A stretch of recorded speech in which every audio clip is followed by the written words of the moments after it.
qui nous a protégés. Parce que nous avons eu à faire beaucoup des allers-retours Montréal-Gatineau en voiture. Dieu nous a protégés même quand on somnolait. Et Dieu nous a protégés, il nous a parlé de beaucoup d'accidents. On voyait les gens faire des accidents, on se disait mais comment ils ont fait, comment ils conduisent comme ça alors qu'il y a la neige. Mais en réalité, ça dépend pas des expériences, de ton expérience au volant. Ça dépend vraiment de la grâce de Dieu. Donc Dieu nous a manifesté sa grâce. Et aussi en 2021, nous avons eu notre meilleur cadeau. Nous avons eu notre petit garçon.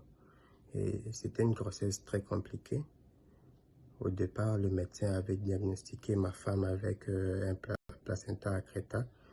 Placenta accreta, c'est lorsque le placenta est collé d'une manière anormale à l'utérus. Donc, ce qui était arrivé fait que le médecin disait déjà que non, elle va devoir accoucher tôt. Et non seulement ça, et que si elle a accouché, ils vont devoir aller tirer le placenta avec la main. Et puis, il y avait forte chance que une partie du placenta puisse rester dans le ventre, fait que ça allait causer l'hémorragie et tout. C'était vraiment stressant, vraiment stressant. Mais Dieu ne nous a pas laissés. On a commencé la prière avec le pasteur Théo, à qui je dis aussi merci beaucoup. Il nous a soutenus aussi dans la prière. Et d'autres personnes aussi nous ont soutenus dans la prière. Donc on était en train de prier, on est allé à l'hôpital de Gatineau. Ils ont dit qu'ils ont trouvé que c'est vraiment le placenta accreta. Et puis nous sommes allés à l'hôpital de Ottawa. Là-bas, ils ont dit qu'ils n'ont rien trouvé.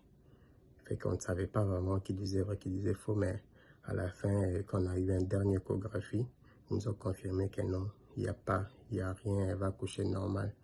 Et c'est ce qui s'était passé. Donc, elle a accouché normal, mais malgré cela, le jour de l'accouchement, il y avait quand même des moments très stressants. C'est dans ce genre de moments que on a vraiment beaucoup plus besoin du Seigneur.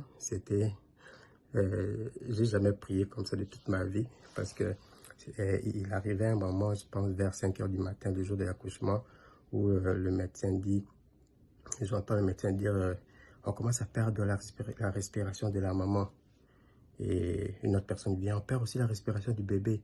Et là, dans ma tête, j'ai commencé déjà à pleurer. En même temps, je priais, mais en même temps, je pleurais.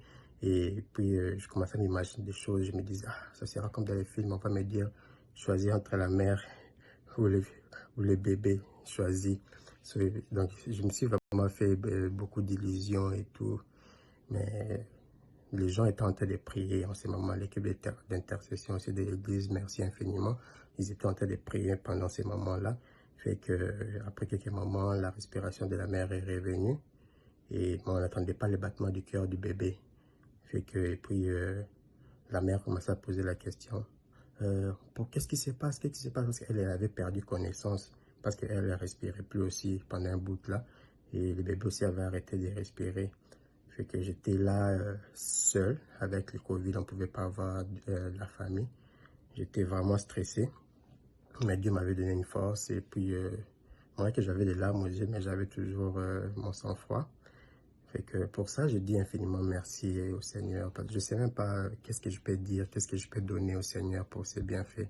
C'est vraiment inégalable ce qu'il a fait pour nous. Il n'y a rien qui peut remplacer la bonté, sa bonté dans ma vie, dans la vie de mon épouse, dans la vie de notre fils. Et je tiens vraiment à dire à tous ceux aussi qui ont vu la main du Seigneur, de ne pas hésiter de témoigner, de ne pas hésiter de témoigner.